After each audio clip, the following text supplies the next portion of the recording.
was once a young political star for the Jamaica Labour Party, a former senator and a former junior minister. But then he disappeared. Well, a decade later, and Warren Newby, now the JLP candidate for Northwest Clarendon, is back. He's ready and he's determined to beat the PNP's Richard Azan. Hey Warren, it's a pleasure to have you. I was just reminiscing on the last time I saw you when I was a student, but at the same time, many have been wondering what happened to Warren. Where did you go? I went off into the private sector and I have managed to put together a series of small to medium enterprises. And I stayed in the background of politics, supporting candidates and campaigns. Okay. And was there a reason why you decided to take a hiatus from politics? Because there are several speculations out there. I was out of politics. In the first instance, the party lost in 2011, December 2011. And I just recently started a family. So, you needed the sort of balance to, be able to, build out your own life. And, that was the first thing. And, a series of other things happened. And it has been 15 years. Wow. So what led you back now? Why did you decide that now is the time for you to return? Well, the truth is, I was always involved at some level or next. And it is in my blood. It is my,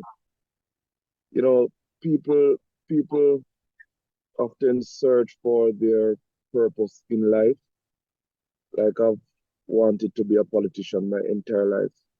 I tell people the story that when I had my common entrance medical exam, the doctor asked, what do you want to become in life? And I told him I wanted to be a politician.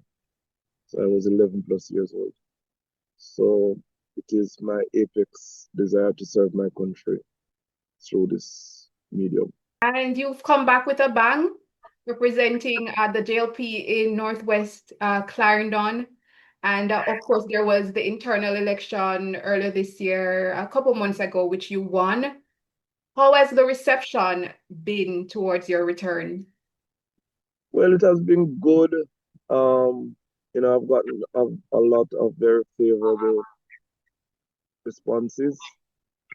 The seat itself is a very tough seat. It swings between the JLP and the PNP, and it is one of the hard contests that's on for 2025. Certainly, as you rightly mentioned, because of course, you're now running against Richard Azan, who was in that seat up to 2020 when the JLP won. So what are you doing then? What are you bringing to the table to your constituents? Well, the space has not transformed much over many years. In fact, Northwest Clarendon has lost much of its economic base because of a downturn in the traditional crops of bananas, cocoa, and dasheen, right? And coffee. So the interlands of the constituency go through this period of extreme hurt from weather systems and so on, and the farmers are not able to cope. Incomes are not rising at levels to sustain people, and give them the type of comfort in life that they desire. So there's lots of work to do, and my platform is to transform the agricultural sector there to restore the communities through rebuilding community-based organization, to return ownership to the residents, and to provide opportunities for youth, both internal to the seat and external. You mentioned some of the things that you're putting in place. What would you say are some of the major areas or the major issues that the constituency needs right now that you plan to tackle? Because, of course, the JLP was in charge of that constituency for the last 4 years. Road and water. Road and water. Road and water. Yeah, road and water. Yeah, the constituency has multiple groundwater and surface water sources, but the residents don't have water in their pipes. Where they do have pipes, the supply is inconsistent.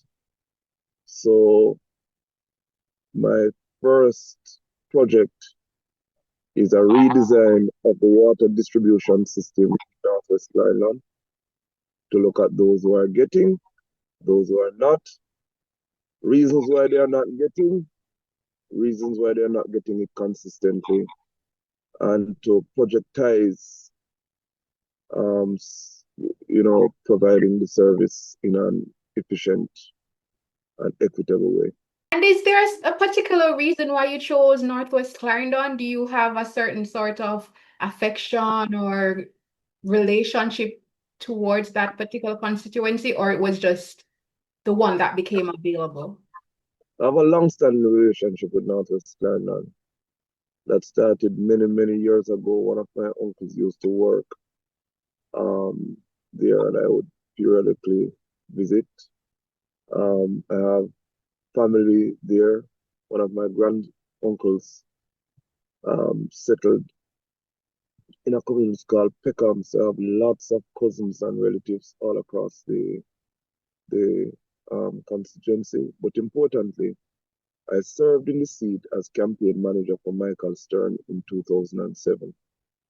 And I built substantial ties to the JLP political directorate, and wider than that,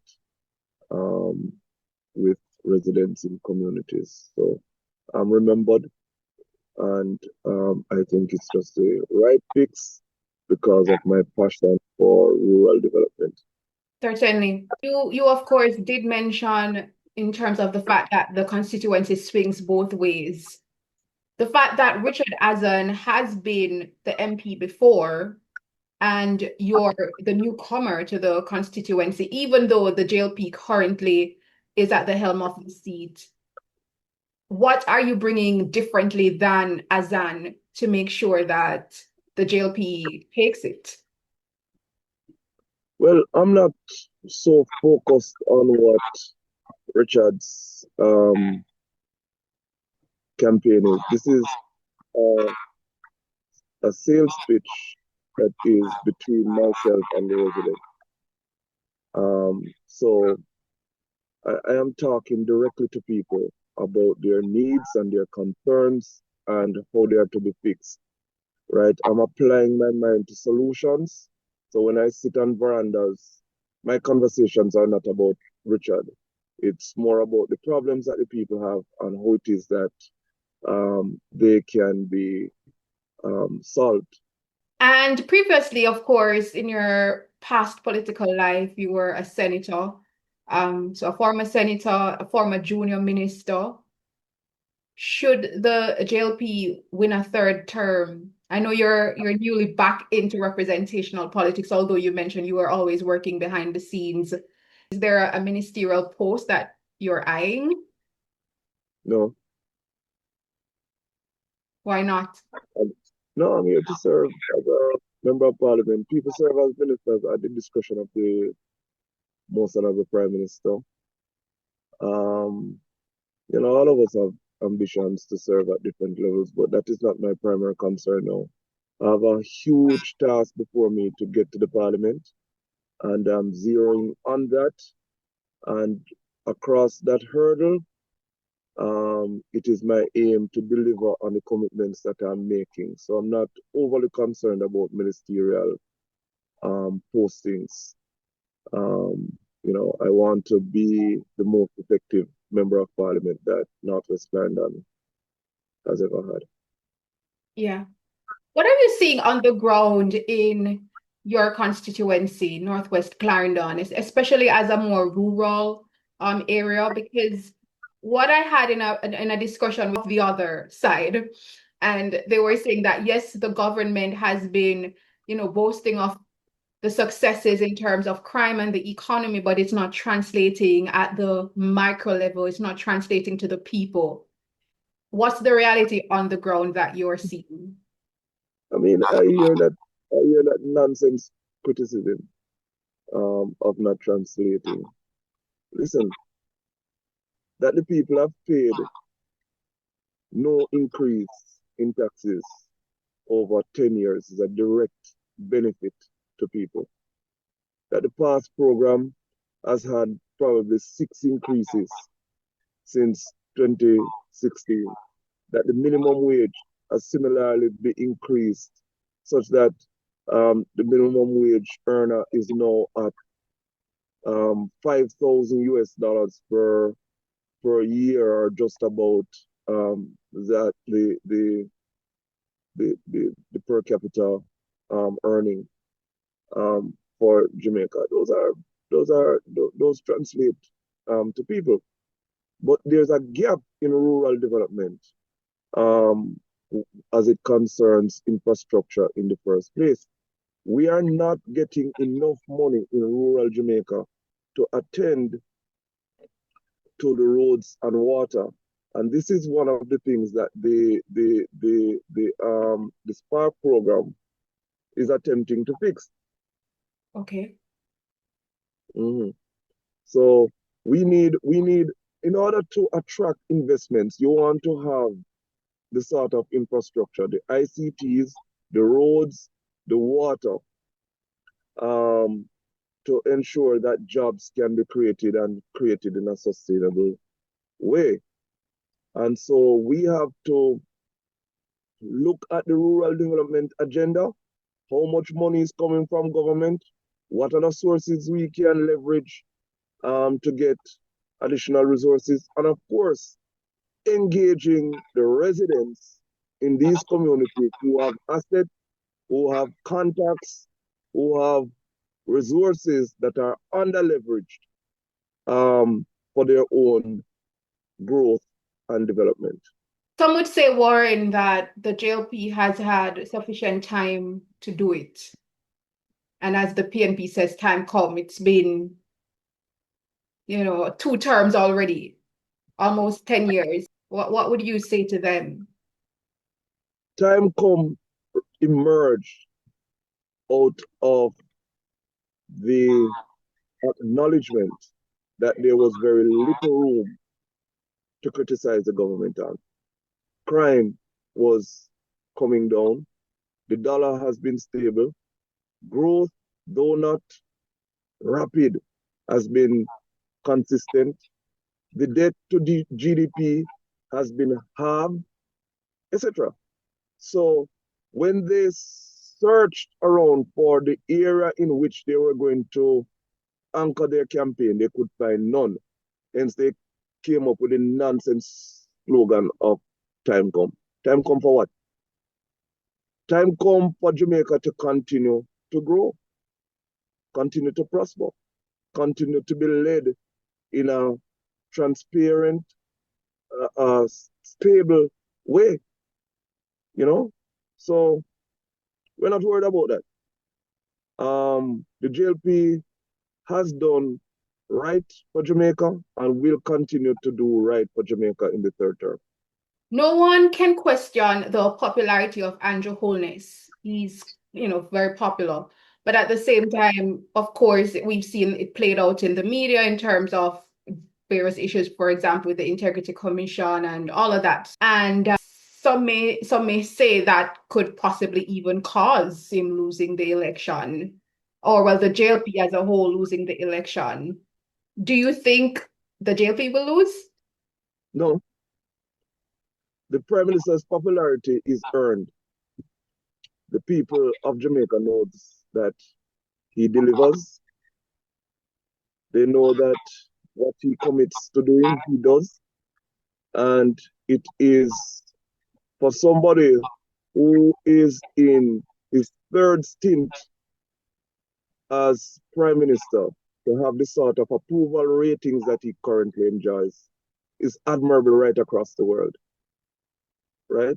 The second thing is the JLP has probably its best machinery that I've seen in decades, right? The members of parliament are good. I don't anticipate that the JLP will lose. I think Jamaica is looking on, and I am pretty confident that they will choose Jamaica. What I'm seeking to do is to make sure that I'm counted among the numbers when the win comes in. Counted among the numbers indeed, and the numbers is no doubt quite crucial, especially as you mentioned for your swing seat.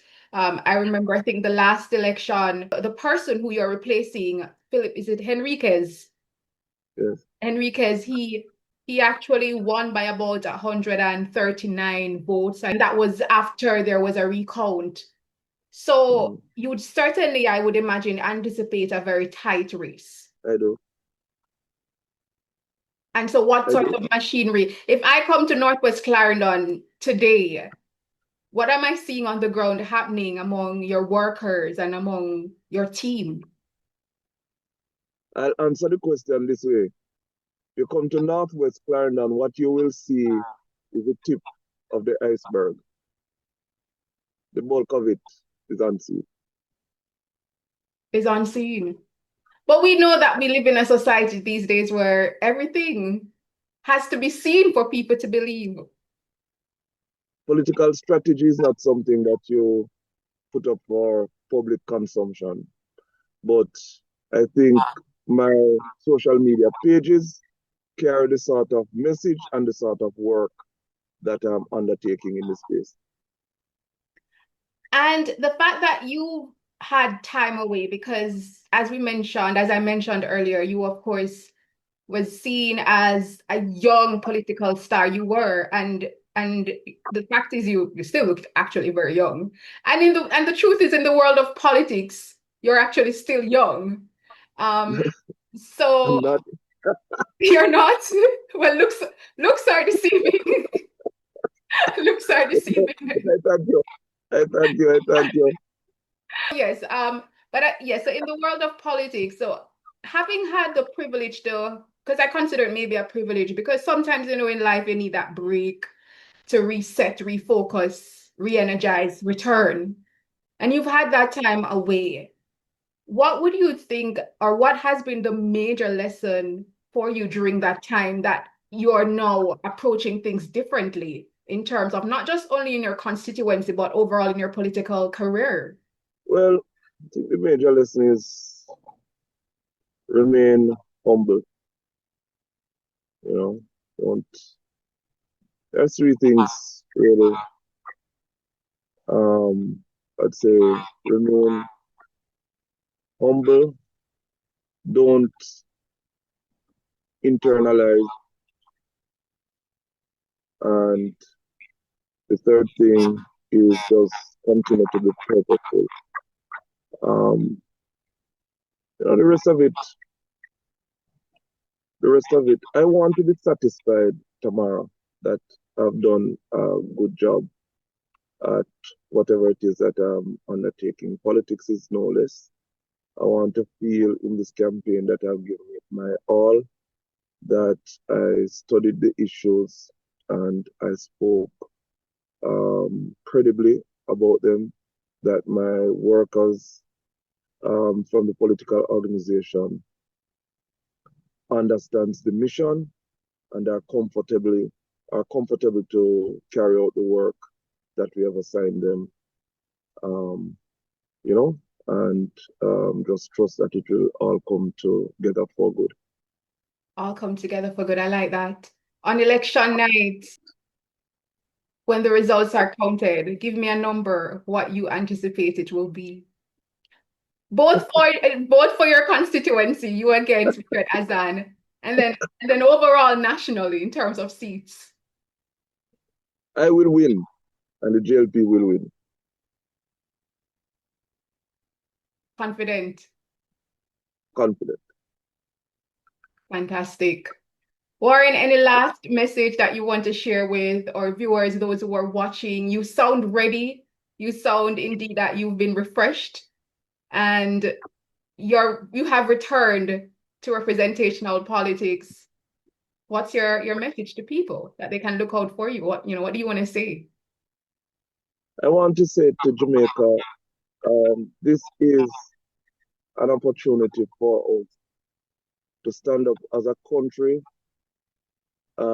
for a government that has delivered on much of what it committed to do. It's a very long time in this country seen so many indicators moving in the right direction. It is a long time that we have seen the levels of public investment that is now taking place. But beyond that, a most exciting future is about to be unveiled in the manifesto of the JLP. And you're not just voting on what has been accomplished, it is also the vision that is being rolled out or will be rolled out in a matter of weeks before the Jamaican people of where the Most Honorable Andrew Holness wants to take this country. And I think he deserves our support. And, let the progress continue, if I may borrow from another time and another place. Thank you so much, Warren. It's certainly been a pleasure. Good to see you and wishing you all the best on the campaign trail. I thank you too. It is so great to see you. It is so great to see you in other spaces where you have blossomed. And I'm absolutely proud of every achievement you have had, Tamara McHale. Thank you so much. I really appreciate that. That means a lot coming from you. Blessings. Blessings. Thanks. Take care.